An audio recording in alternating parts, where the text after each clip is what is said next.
Hello friends, তোমরা কেমন আছো? নিশ্চয়ই ভালো আছো। আমিও আছি মোটামুটি।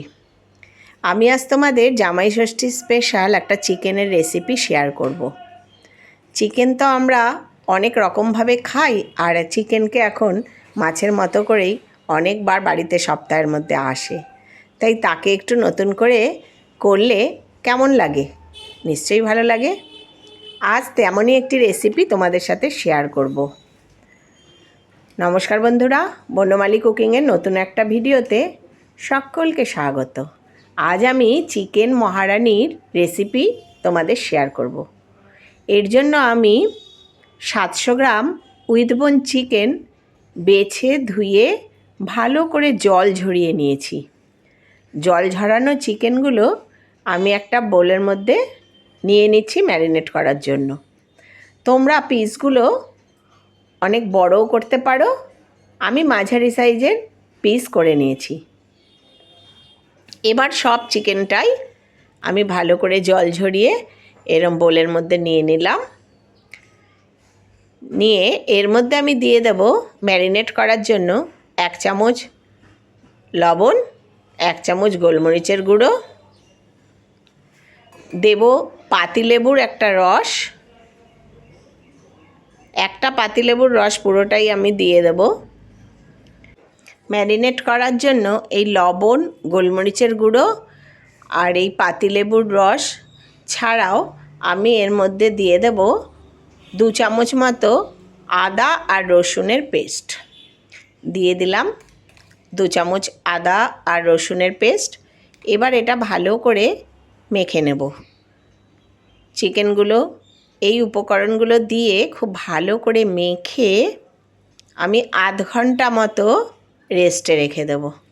চিকেনগুলো খুব ভালো করে মাখতে হবে যাতে চিকেনের মধ্যে মশলাগুলো খুব ভালোভাবে ঢুকে যায়। যারা এই পর্যন্ত ভিডিও দেখছো তারা যদি লাইক দিতে ভুলে যাও তাহলে একটা লাইক দিয়ে কন্টিনিউ করো। আর যারা নতুন বন্ধু আমার ভিডিও দেখছো তারা লাইক, শেয়ার, কমেন্ট করো। সাবস্ক্রাইব করে আমার পাশে থাকার জন্য অনুরোধ জানালাম যদি ভিডিওটি ভালো লাগে। এবার আমি ম্যারিনেট করা চিকেন রেখে দিলাম আধ ঘন্টার জন্য।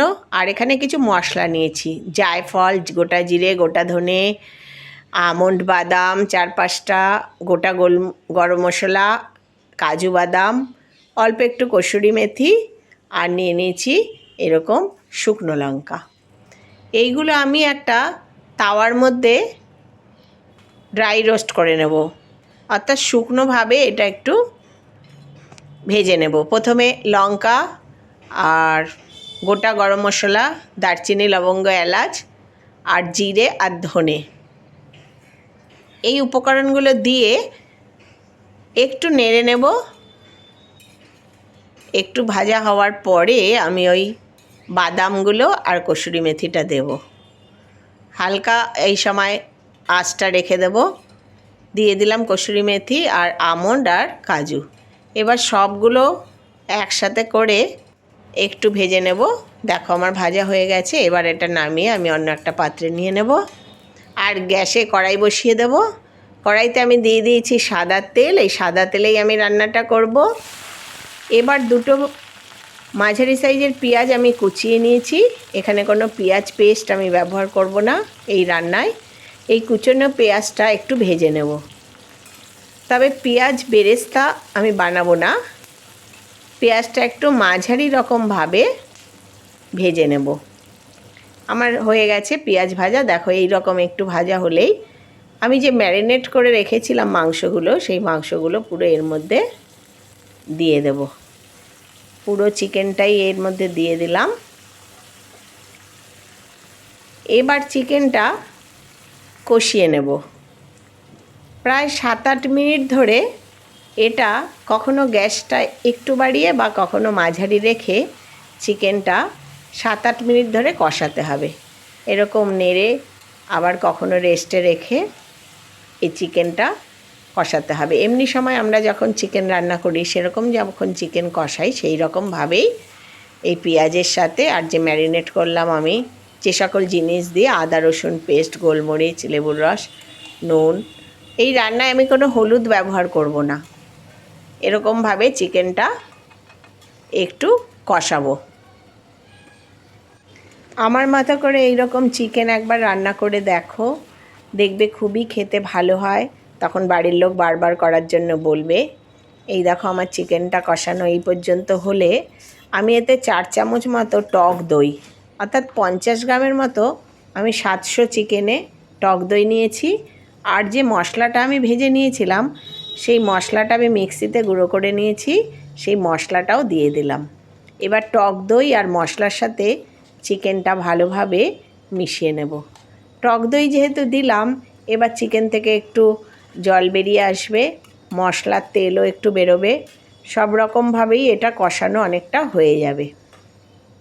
এইভাবে একটু কষানোর পরে আমি গরম জল করে রেখেছি, দেখো এইরকম হলো, একটু জল তেল এরকম চিকেন থেকে বেরিয়ে আসবে। সেই সময় একটু গরম জল, এই ছোট হাফ বাটি মতো একটু গরম জল আমি দিয়ে দেব। দিয়ে এটাকে একটু ঢেকে দেব 2 মিনিটের জন্য। 2 মিনিট ঢেকে দেব, ফিরে আসবো 2 মিনিট পরে। দেখো 2 মিনিট পরে আমি চিকেনের ঢাকনাটা খুলে দেব। খুলে দিলে কি সুন্দরভাবে চিকেনটা হয়ে যাবে, আর চিকেনটা বেশ ভালোভাবে সিদ্ধও হয়ে যাবে আর খেতেও খুব সুন্দর হবে। এই সময় আমি একটু ফ্রেশ ক্রিম দিয়ে দিলাম। আমি এখানে আমুলের ফ্রেশ ক্রিম ব্যবহার করেছি। এই ক্রিমটা একটু চিকেনের সাথে ভালো করে মিশিয়ে নেব। তারপরে আমি এর মধ্যে দিয়ে দেব কয়েকটি গোটা কাঁচা লঙ্কা আর একটু ধনেপাতা। যেহেতু গরম মশলা আমি এখানে মশলার সাথে গুঁড়ো নিয়েছি, আর এখানে কোনো গরম মশলা ব্যবহার করব না, দিলে তোমরা একটু দিতে পারো। এতেই রান্নাটা খুব দুর্দান্ত হবে, স্বাদের হবে। আমার মতো করে তোমরা একবার করে দেখো। আমার চিকেনের মহারানি হয়ে গেল, আমি নামিয়ে নিলাম। এই চিকেন মহারানি যে কোনো কিছুর সাথে, পোলাও বলো, পরোটা বলো, লুচি বলো, সব কিছুর সাথেই খেতে ভালো হবে। আমার আজকের রেসিপি যদি তোমাদের ভালো লাগে তাহলে প্লিজ লাইক, কমেন্ট এবং শেয়ার করো। সাবস্ক্রাইব করে আমার পাশে থাকার জন্য অনুরোধ জানালাম। সকলে ভালো থেকো, সুস্থ থেকো, ধন্যবাদ।